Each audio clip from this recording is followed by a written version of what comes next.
과거 연인이었던 여성의 집에 무단으로 들어간 혐의로 기소돼 불구속 상태로 재판을 받던 50대가 재판 중 스토킹 정황이 드러나 법정 구속됐습니다. 2차 가해나 도주 우려가 있다는 검찰 측의 주장이 신속히 받아들여진 건데요. 최근 스토킹 범죄에 대한 엄정 대응 기조가 반영된 결과라는 분석입니다. 김다연 기자입니다. 57살 A씨는 지난 3월 연인 사이였던 여성의 오피스텔에 침입한 혐의로 기소돼 불구속 상태로 재판을 받아왔습니다. 그런데 지난 19일 법원이 재판 도중 A씨에 대해 구속영장을 발부했습니다. 재판에서 A씨의 스토킹 정황 등이 새롭게 드러난 겁니다.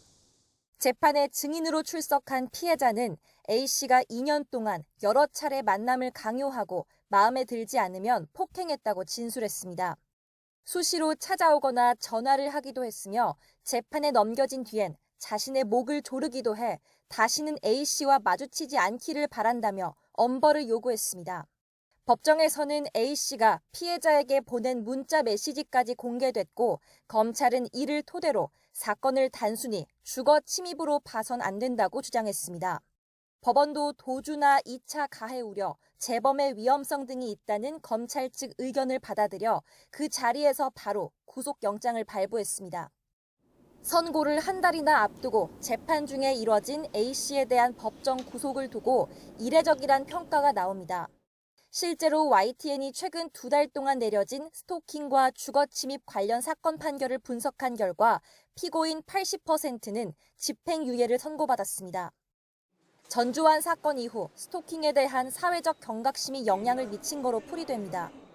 수도권 법원의 한 판사는 재판 도중 구속은 피고인의 방어권 차원에서 엄격하게 이뤄지는 측면이 있다며 최근의 기조가 반영된 결정으로 볼 여지가 있다고 말했습니다.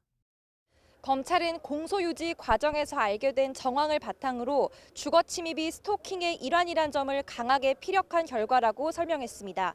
그러면서 앞으로도 스토킹 범죄 수사나 재판 과정에서 적극적으로 대응을 이어나갈 방침이라고 밝혔습니다. YTN 김다연입니다.